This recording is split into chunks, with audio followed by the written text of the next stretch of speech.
Me da mucho gusto, don Antonio, saludarle. Qué bueno, una vez más. Gracias por estar con nosotros en este programa. ¿Cómo se siente? Me siento bien emocionado. Estaba aquí recuperándome de esta alma llanera porque nos batió el espíritu, el alma, porque es nuestro himno popular después del Gloria al Bravo Pueblo. Son esas notas que nosotros con las que crecimos en Venezuela y mucho más interpretada por ese gran maestro como lo fue Simón Díaz. Muchas gracias a ti, al canal, a todo tu equipo por abrirnos este espacio. Muchas gracias a todos los dominicanos de todo corazón por la hospitalidad que le han brindado a miles de venezolanos que han tenido que escapar de Venezuela. Aquí tenemos miles de educadores, de gente formada en administración, gente formada en trabajo, en artistas, periodistas, porque como lo dijo recientemente el poeta Rafael Cadena, que acaba de ser premiado con el premio Cervantes, Venezuela está desperdigada por todo el mundo. Donde tú vas a Santo Domingo, si vas a Miami, si vas a Roma, si vas a Dubái, si vas a cualquier país europeo o asiático, te vas a encontrar con un venezolano trabajando en una empresa petrolera o trabajando en una estación de televisión o formando parte de un grupo musical, como me acabo de encontrar aquí con un venezolano y también con otro venezolano que está trabajando con este gran artista cuya canción que escuchamos aquí fuera del aire fue motivada por una venezolana. Por una venezolana. Bueno, miren, la segunda parte del siglo XX venezolano es digna de una buena descripción, porque de los años 50, de 1950 hacia el final del siglo, Venezuela tuvo grandes acontecimientos, el petróleo, los gobiernos, Chávez. ¿Cómo usted describiría esa segunda parte del siglo XX venezolano? Bueno, la segunda parte del siglo XX venezolano, yo diría que, la segunda mitad que tiene la impronta democrática. Venezuela, como tú lo acabas de decir en breves palabras, ha experimentado una serie de convulsiones políticas.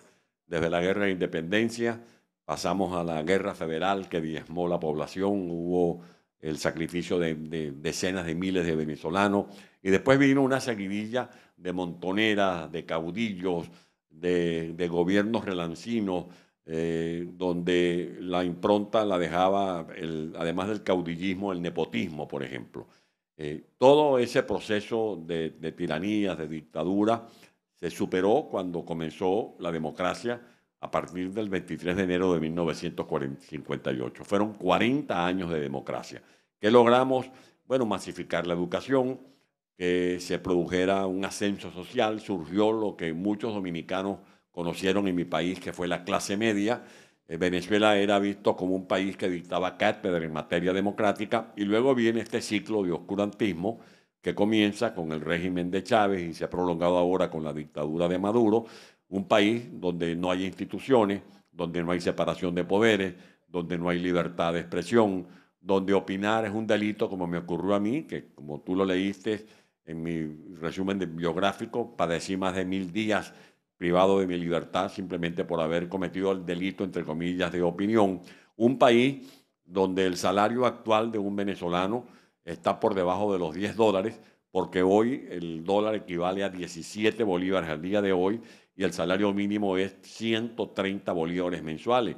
Se podrá preguntar un dominicano que me escucha cómo puede sobrevivir una familia con 3, 4, 5, 6, 7 muchachos con un salario paupérrimo como ese que estoy describiendo. Yo diría que esa es la etapa que tiene como corolario en este momento el esfuerzo que estamos haciendo los venezolanos para poder proyectar la lucha que estamos llevando adelante y como lo refería el joven Moisés, que este libro que he escrito sea también un libro abierto a los jóvenes, no solo de Venezuela, sino también dominicanos, para que conozcan el pasado, porque si no conoces bien el pasado, no vas a poder comprender mejor el presente, ni mucho menos plantearte proyectos, ideas y sueños de cara al futuro.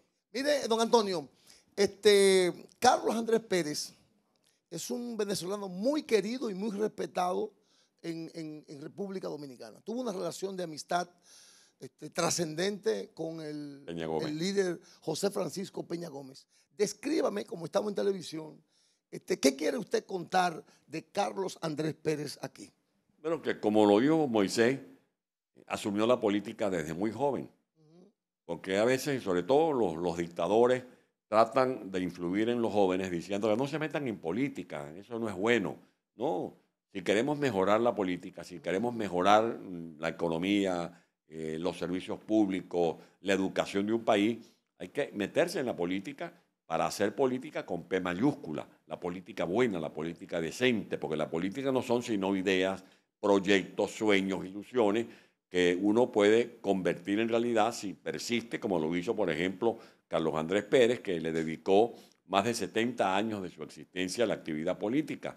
Cumplió distintos roles. Él fue un estratega político, fue un luchador con mucho coraje en los tiempos de la clandestinidad y del exilio, que padeció como lo padeció, por ejemplo, el libertador o el fundador de la República Dominicana, Juan Pablo Duarte, que tuvo que irse al exilio y recaló en Venezuela, donde murió. Allí murió en Venezuela. Y las relaciones de Carlos Andrés Pérez con Francisco Peña Gómez fueron, además de compartir ideas y convicciones, amistad con doña Peggy, con todos sus hijos, pero siempre tuvo también el presidente Pérez relaciones institucionales, por ejemplo, con el presidente Balaguer. Uno de los delegados, de los jefes de Estado que acudió a la toma de posesión del presidente Carlos Andrés Pérez el 2 de febrero de 1989 fue precisamente el presidente Balaguer. Y con el presidente Balaguer, con el presidente Blanco, con Hipólito Mejía, por ejemplo, con el propio Leonel Fernández, el presidente siempre interactuaba, porque al fin y al cabo, como lo relato en este libro, uno de las características de Carlos Andrés Pérez es que era un defensor de la democracia. Y por eso se involucraba. En todas partes. En todas partes. Se involucró en Panamá para ayudar a que los panameños reconquistaran el Panal. Se involucró en Centroamérica promoviendo el Grupo Contadora. Se involucró en Nicaragua. Ayudó a la presidenta Violeta Chamorro para que asumiera el poder en paz. Y desde luego también aquí en Dominicana para que sin mayores sobresaltos los dominicanos pudieran respirar también una atmósfera de democracia. El Caracazo tuvo un impacto en Carlos Andrés Pérez. Consciente uno de lo, primero eso fue un acontecimiento que rompió Venezuela y fue poquito tiempo, casi de inmediato de subir Carlos Andrés. Y el gran impacto era la pregunta que él se hacía: ¿y por qué este estallido? ¿Por qué me tienen responsabilizar a mi gobierno? Decía el presidente Pérez en alta voz, cuando apenas tengo 25 días. Porque como tú lo acabas de puntualizar, no se había cumplido ni siquiera un mes de la toma de posesión del presidente. El chispazo fue un supuesto aumento de la gasolina, que no había entrado en esencia ese aumento de la gasolina. Pero volviendo a estos tiempos y comparando, ese presidente que creó PDVSA, que nacionalizó el petróleo, que en su gobierno estaba estabilizando la moneda, que estaba controlando la inflación, que la tasa del desempleo no superaba el 6%, que el crecimiento económico de Venezuela era más o menos de 10 puntos del Producto Interno Bruto y que se estaba incrementando la producción de petróleo en más de 1 millón de barriles en esos años de 1989 a 1991, en contraste con lo que está ocurriendo ahora, que cuando Chávez asumió el poder en el año 99, Venezuela producía más de 3.300.000 barriles, hoy ya estamos por debajo de los 600.000 barriles.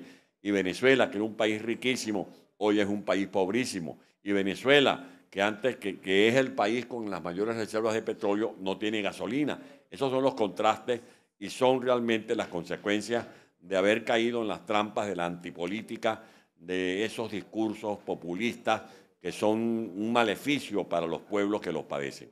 ¿No sería desproporcionado decir que esa Venezuela de hoy es responsabilidad principalísimamente de Hugo Chávez? Porque Venezuela ya traía muchos problemas de los años 80. No, sin duda alguna. El causante de toda esta tragedia es Hugo Chávez, Por ejemplo, Hugo Chávez comenzó modificando. O sea, Hugo Chávez es responsable de eso. Sin duda alguna, porque Maduro viene siendo un causaviente de ese proyecto llamado socialismo del siglo XXI, que por donde usted meta la mano o meta el ojo, lo que va a encontrar es fracaso. Allí no hay proyecto que valga, porque Venezuela ha tenido en estos últimos años un ingreso petrolero extraordinario, más lo que se cobra por impuestos, que hubiese sido más que suficiente para haber saldado la deuda externa, para haber resuelto los problemas de servicios públicos. Y usted se pregunta, como yo lo acabo de hacer contigo en esta conversación, ¿cómo se puede explicar que el país petrolero por excelencia del mundo no tenga gasolina? Y a esta hora en que tú y yo estamos conversando hay gente haciendo cola para poder conseguir 10, 20 litros de gasolina. ¿Cómo se puede explicar que el país que logró que en la democracia se cruzara el territorio de acueducto y que tiene, por ejemplo, el tercer caudal de agua dulce más grande del mundo, el río Orinoco, más otros ríos con buenos caudales, esté padeciendo de escasez de agua potable? ¿Cómo se puede explicar que el país que tiene la capacidad instalada de megavatios más grande de nuestro subcontinente hoy padezcan de apagones? Y los dominicanos saben lo que es padecer de apagones. Todo eso es consecuencia de Hugo Chávez. Se robaron más de 300.000 millones de dólares. Allá no hay hueso sano. Y si eso no es suficiente, ha convertido el Estado de Derecho de Venezuela en un narcoestado, y eso nos avergüenza a los venezolanos. Ustedes nos conocían aquí por las relaciones de Bolívar, por las relaciones de Venezuela con Juan Pablo Duarte, las relaciones políticas que hemos tenido con los líderes que ya acabo de citar, por los vínculos culturales. En Venezuela no hicimos el merengue, pero aprendimos a bailar merengue con el maestro Villo Frometa. Con la Villo Caracas Boy. Con la Villo Caracas Boy. Como el tiempo apremia, sí. Yo tengo dos preguntas para usted. No quiero que se me escapen. Número uno, fuera del factor político, ¿qué ha impedido que Venezuela no haya hecho mejor uso de su petróleo, entendiendo y conociendo todos que es la mayor reserva de petróleo del mundo? ¿A qué se debe? Bueno, argumentos extrapolíticos, por favor. El populismo, que llegamos a decir a la gente que éramos ricos porque teníamos petróleo. Eso daba un mal mensaje, y cuando se quiso hacer esa transformación para hacerle ver al pueblo que las riquezas no van a seguir cayendo como un maná, que las riquezas hay que producirlas, que hay que trabajar y que la educación es la verdadera riqueza de los pueblos. Eso es embuste, que un país que tenga cobre, que tenga oro, que tenga acero o que tenga petróleo, que diga, no, esa es la riqueza. No, la riqueza de un país, llámese Venezuela, llámese República Dominicana, está en la educación, en el talento de los niños, en el talento de la juventud. Mire, y finalmente ya, que ese señor ya me está dando la mano, finalmente ya, ¿cómo explicar o cómo se explica, don Antonio Ledesma, este nuevo enamoramiento de Estados Unidos con Venezuela? ¿Cómo es eso? Bueno, esas son contradicciones. Esta cercanía. No, es una contradicción. Ajá. Que por supuesto me cuesta comprenderla, porque Estados Unidos, tanto el gobierno del presidente Donald Trump como ahora Biden, validaron un cerco antinarcótico partiendo del hecho cierto de que en Venezuela funciona el llamado cartel de los soles, que lo dirige el propio Maduro con la élite militar, y que Venezuela se ha convertido en el gran exportador de cocaína. Más de la mitad de la cocaína que ingresa a Europa sale del territorio venezolano. Una institución de la ONU ha certificado que el 27% de la cocaína que ingresa a Estados Unidos sale de Venezuela, y por eso se hace un cerco antinarcótico. Entonces, ¿cómo se puede comprender que el país cuyas instituciones aplican un cerco antinarcótico, el país como Estados Unidos, cuyas instituciones ofrecen una recompensa de 15 millones de dólares por la captura de Maduro porque lo vinculan con el narcotráfico, de la noche a la mañana ponga en libertad a 2 narcotraficantes convictos y confesos y sentenciados a cambio de unos rehenes, porque lo que hicieron en Venezuela fue secuestrar a unos ciudadanos de origen norteamericano para luego intercambiarlos con esto como una extorsión por estos 2 narcotraficantes vinculados con la familia presidencial. Don Antonio, ¿dónde podemos conseguir este libro sobre Carlos Andrés Pérez, el presidente que murió 2 veces? Bueno, esta noche vamos a estar a las 7 en la universidad aquí en la UNFU, en la Pedro Enrique Sureña. Exactamente, allí, cuyo ¿A qué hora? rector, a las 7 de la noche, cuyo rector y directiva nos han hecho el honor de presentar el libro allí a las 7 y se va a conseguir. Se está tramitando para presentarlo aquí en las librerías, pero actualmente está disponible en Amazon. Así que cómprenlo, léanlo y coméntenlo. Por muchas razones. Esto es para la juventud, fundamentalmente para la juventud, para los jóvenes dominicanos, que entiendan que no hay bien más preciado, como lo dijo Cervantes en Don Quijote, que la libertad. Uno puede perder todo, menos ni la dignidad ni la libertad. Don Antonio, por muchas razones, entre Venezuela y República Dominicana hay una relación irrompible. Comenzando, como ya usted lo dijo ahorita, el más importante dominicano de todos los tiempos vivió y murió en Venezuela. Y hay un montón de cosas que nos unen. Le doy las gracias por usted haber venido aquí a nuestro programa a hablar sobre ese texto. Muchas gracias a ti.